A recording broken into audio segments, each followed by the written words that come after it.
اعوذ باللہ من الشیطان الرجیم بسم اللہ الرحمن الرحیم۔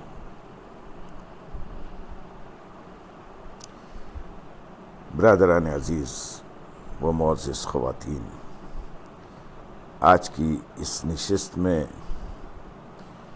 شعبان اور شب برات کی فضیلت اور اس کے شرعی احکام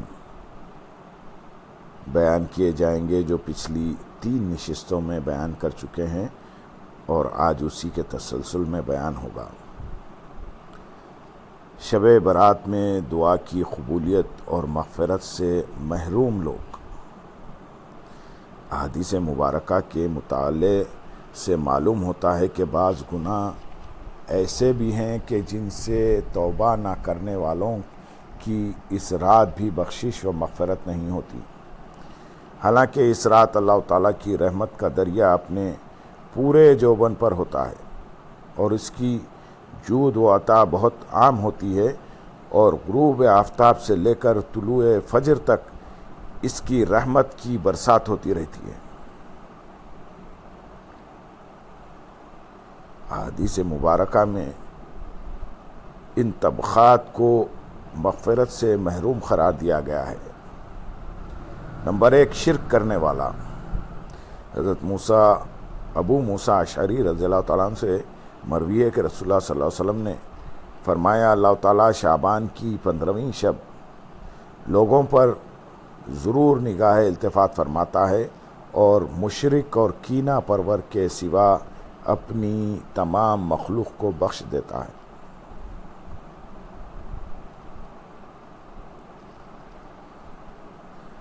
قرآن مجید میں اللہ تعالیٰ نے شرک کو ظلم عظیم اور کبھی نہ بخشا جانے والا گناہ قرار دیا۔ حدیث مبارک میں بھی متعدد مقامات پر شرک کو سب سے بڑا گناہ قرار دیا گیا اور اس کی نہایت شدت سے مذمت فرمائی۔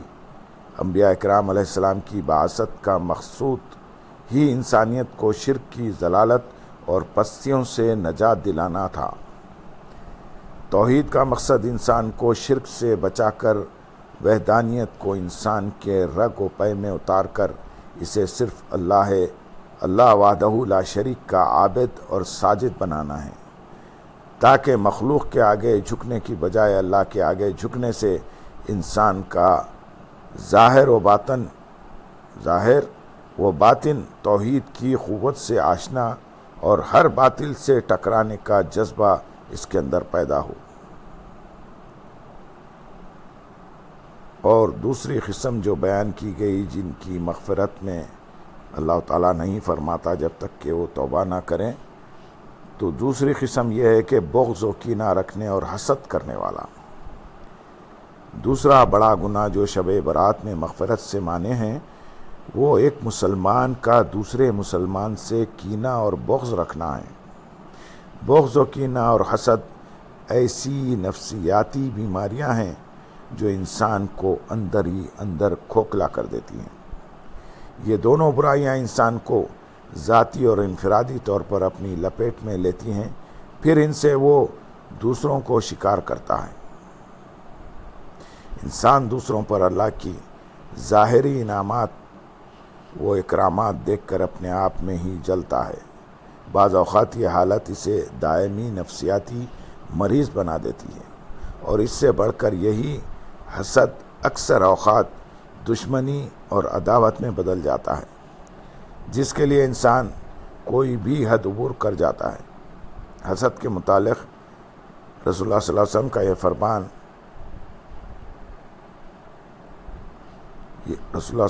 یہ فرمان ہے، حسد سے بچو، کیونکہ حسد نیکیوں کو اس طرح کھا جاتا ہے جیسے آگ سوکھی لکڑیوں کو کھا جاتی ہے۔ لہٰذا اس گناہ سے بھی سختی سے بچتے ہوئے چاہیے کہ انسان اپنے سینے کو ہر قسم کے کدورت اور بغض و حسد سے صاف رکھے، نفس میں سخاوت ہو اور تمام مسلمانوں کے لیے خیر خواہی چاہیے۔ اس سلسلے میں چند مزید احادیث مبارکہ ہم یہاں بیان کریں گے۔ محبوب دو جہاں سرور عالم صلی اللہ علیہ وسلم نے اس معاملے میں بار بار کتنی تاکید فرمائی ہے۔ حضور نبی اکرم صلی اللہ علیہ وسلم نے ارشاد فرمایا، اللہ تعالیٰ نصف شعبان کی شب کو اپنی شان کے لائق آسمان دنیا پر نزول فرماتا ہے اور اس رات مخلوق کے گناہوں کو معاف فرماتا ہے سوائے مشرک اور کینہ رکھنے والے کے۔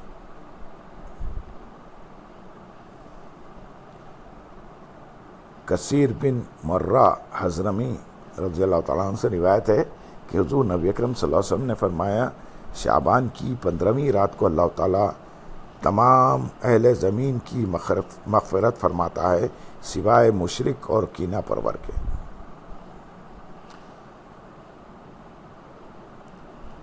ایک روایت میں حضرت ابوبکر صدیق رضی اللہ تعالیٰ عنہ نے بیان کیا کہ رسول اللہ صلی اللہ علیہ وسلم نے فرمایا، جب شعبان کی 15ویں رات آتی ہے تو اللہ تعالیٰ اپنی شان کے مطابق آسمان دنیا پر نزول فرماتا ہے، اپنے تمام بندوں کی مغفرت فرماتا ہے سوائے مشرک اور اپنے بھائی سے بغض رکھنے والے کے۔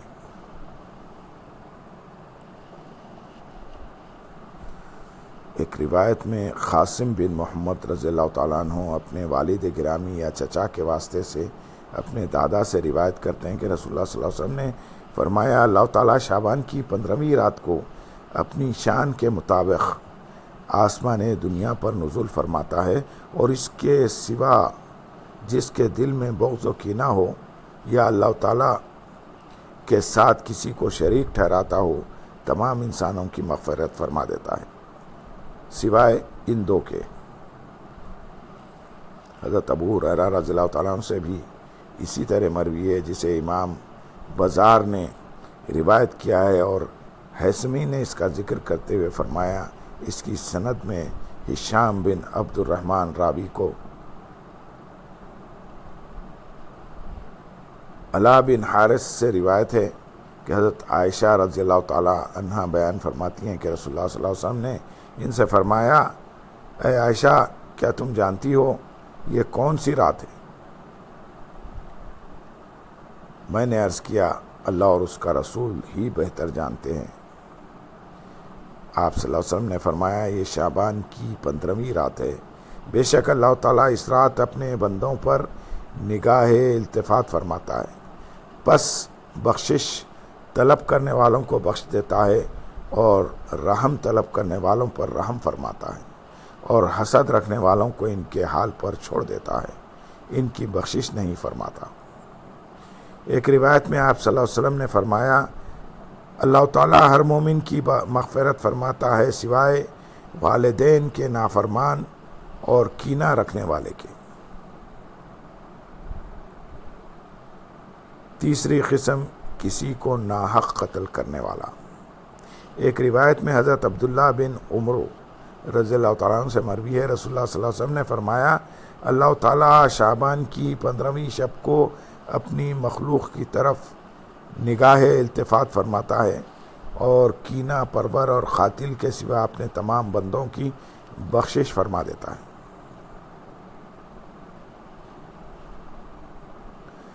قتل شریعت میں قبیح ترین اور کبیرہ گناہوں میں سے شمار ہوتا ہے۔ اس سے بڑھ کر اس کی کیا مذمت ہو کہ اللہ تعالیٰ نے فرمایا، جس نے کسی شخص کو بغیر قصاص کے یا زمین میں فساد انگیزی کی سزا کے بغیر ناحق قتل کر دیا تو گویا اس نے معاشرے کے تمام لوگوں کو قتل کر ڈالا، اور جس نے اسے ناحق مرنے سے بچا کر زندہ رکھا تو گویا اس نے معاشرے کے تمام لوگوں کو زندہ رکھا، یعنی اس نے حیات انسانی کا اجتماعی نظام بچا لیا۔ یہ سورۃ المائدہ آیت نمبر 32 کی آیت کا ترجمہ ہم نے پیش کیا۔ یہ اسلام کی احترام انسانیت کے حوالے سے واضح تعلیمات ہیں۔ آج دنیا کے جمیع مذاہب کے ماننے والے اپنے ہم مذہبوں کے تحفظ اور احترام پر قانون بناتے ہیں اور ان پر عمل درآمد کرتے دکھائی دیتے ہیں، مگر باقی مذاہب کے ماننے والوں کی جان کو یوں تحفظ کوئی فراہم نہیں کرتا، جبکہ اسلام واضح ترین انداز میں بغیر مسلم اور مومن کی قید لگائے محض انسانی جان کی حرمت اور تقدس کو ملحوظ رکھتے ہوئے اس کے قتل کو ساری انسانیت کے قتل کے برابر جرم قرار دیتا ہے۔ پھر کیسے ممکن ہو سکتا ہے کہ پرامن اسلام اپنے ہی ماننے والوں میں سے کسی قاتل کو تحفظ فراہم کر دے، الا یہ کہ وہ سچے دل سے تائب ہو، جبکہ آج مسلمان محض علاقائی، لسانی، گروہی، سیاسی اور نام نہاد مذہبی اختلاف کی وجہ سے ایک دوسرے کو ناحق قتل کرتے پھر رہے ہیں، اور آئے دن لاشیں ملتی رہتی ہیں۔ مساجد اور مدارس میں نمازیوں پر گھات لگا کر فائرنگ کی جاتی ہے۔ سوچیں اس سے رسول اللہ صلی اللہ علیہ وسلم کو کس قدر رنج ہوتا ہوگا، اور روضہ مبارک میں جب آپ صلی اللہ علیہ وسلم کے سامنے امت کے اعمال پیش کیے جاتے ہوں گے تو ان اعمال کو دیکھ کر آپ صلی اللہ علیہ وسلم کس قدر رنجیدہ خاطر ہوتے ہوں گے۔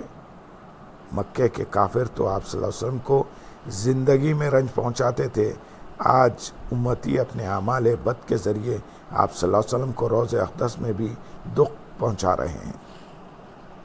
حضرت عثمان بن العاص رضی اللہ تعالیٰ عنہ سے مروی ہے کہ حضور نبی اکرم صلی اللہ علیہ وسلم نے فرمایا، جب شعبان کی 15ویں شب آتی ہے، ایک اعلان کرنے والا اعلان کرتا ہے، کوئی ہے بخشش چاہنے والا کہ میں اس کو بخش دوں، کوئی ہے سوال کرنے والا کہ میں اسے عطا کر دوں، پھر کوئی شخص جو چیز بھی طلب کرتا ہے اللہ تعالیٰ اسے عطا فرما دیتا ہے، سوائے عصمت فروش عورت اور مشرک شخص کے۔ حضرت انس بن مالک رضی اللہ تعالیٰ عنہ سے روایت ہے، حضور نبی اکرم صلی اللہ علیہ وسلم نے مجھے کسی کام سے حضرت عائشہ رضی اللہ تعالیٰ عنہا کے حجرے مبارک کی طرف بھیجا۔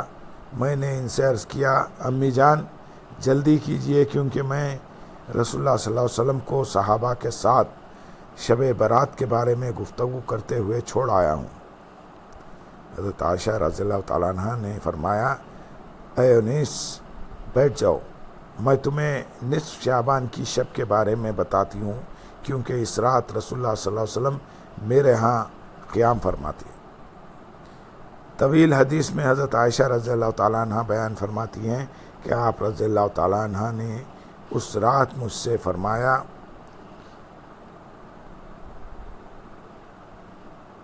حضرت عائشہ رضی اللہ تعالیٰ عنہ بیان فرماتی ہیں کہ آپ صلی اللہ علیہ وسلم نے اس رات مجھ سے فرمایا، اے عائشہ کیا تو جانتی ہے کہ یہ رات شعبان کی 15ویں رات ہے، اس رات اللہ تعالیٰ کی طرف سے قبیلہ کلب کی بکریوں کے بالوں کے تعداد کے برابر لوگ جہنم سے آزاد ہوتے ہیں۔ میں نے عرض کیا، یا رسول اللہ صلی اللہ علیہ وسلم قبیلہ کلب کی بکریوں کے بالوں کا کیا معاملہ ہے؟ آپ صلی اللہ علیہ وسلم نے فرمایا، عرب میں کسی قبیلے کے پاس ان کی بکریوں سے زیادہ تعداد میں بکریاں نہیں ہیں، تاہم 6 لوگوں کے لیے میں بخشش کی یہ خوشخبری نہیں دے رہا۔ نمبر 1 شرابی، نمبر 2 والدین کے نافرمان، نمبر 3 بدکاری پر اصرار کرنے والے، نمبر 4 قطع تعلق کرنے والے، نمبر 5 مصور، نمبر 6 چغل خور۔ ان احادیث مبارکہ میں جن لوگوں کا ذکر ہوا کہ توبہ کیے بغیر جن کی مغفرت کی تردید کی گئی۔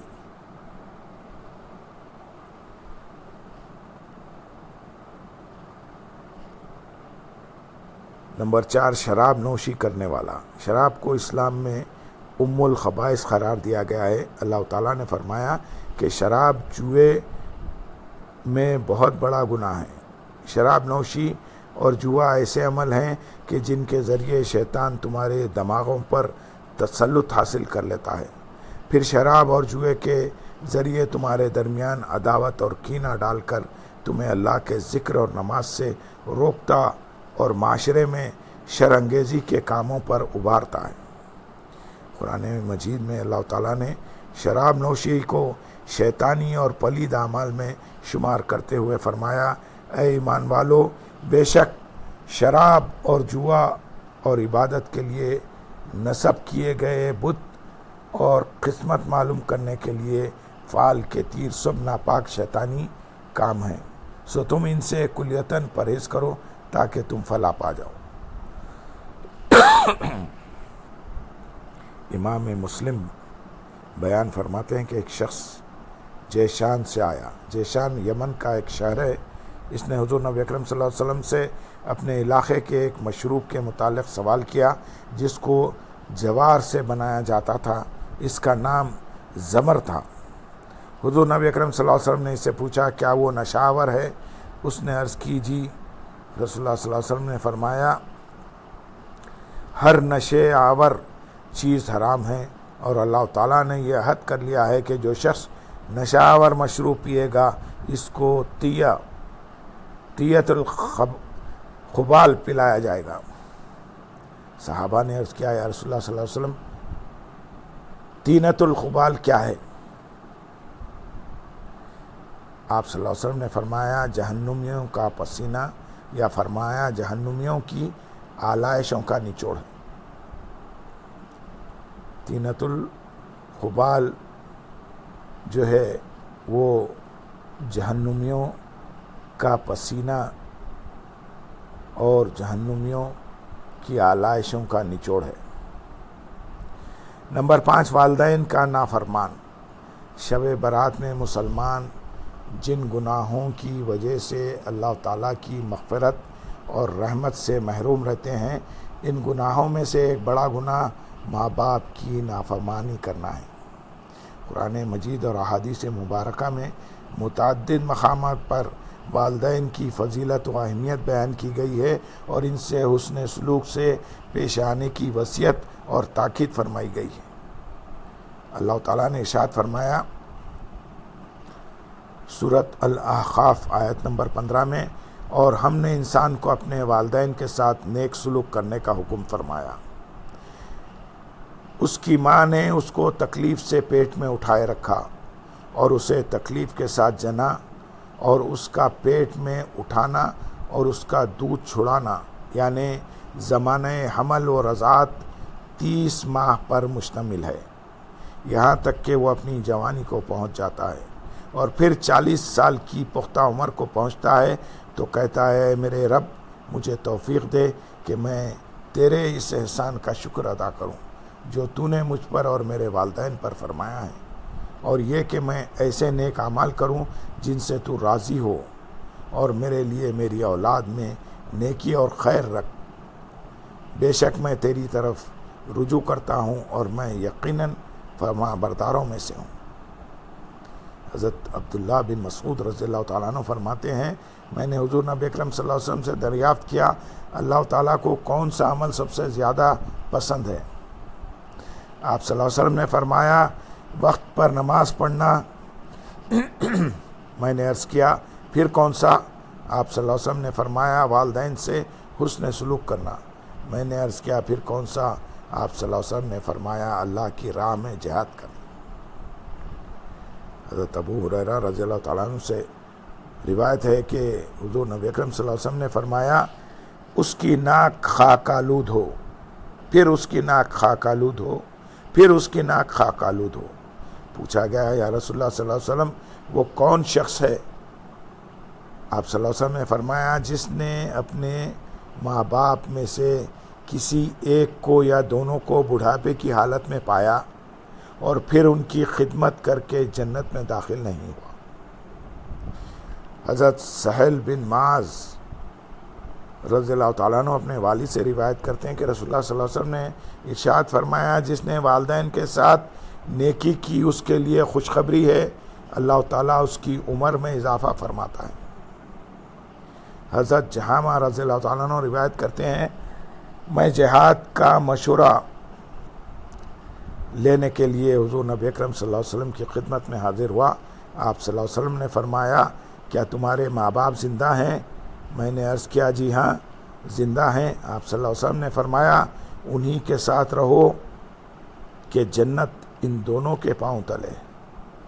اللہم صلی علی سیدنا محمد وعلی علی سیدنا محمد وبارک وسلم وآخر دعوانا الحمدللہ رب العالمین۔ سبحان